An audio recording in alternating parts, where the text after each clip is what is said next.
This is Greg Orloff with IoT World, and we are back again with Mike Shane, and we are taking a tour of the Audi Q8.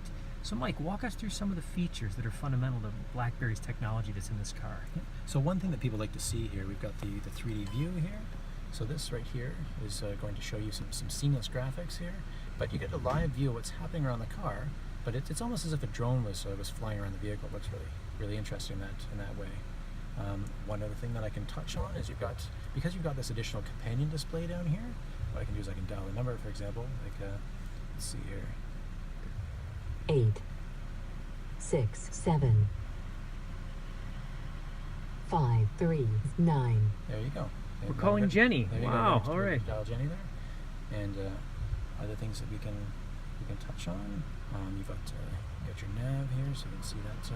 It's a pretty crisp map, too, so you get a satellite view on the nav system. Yeah, indeed.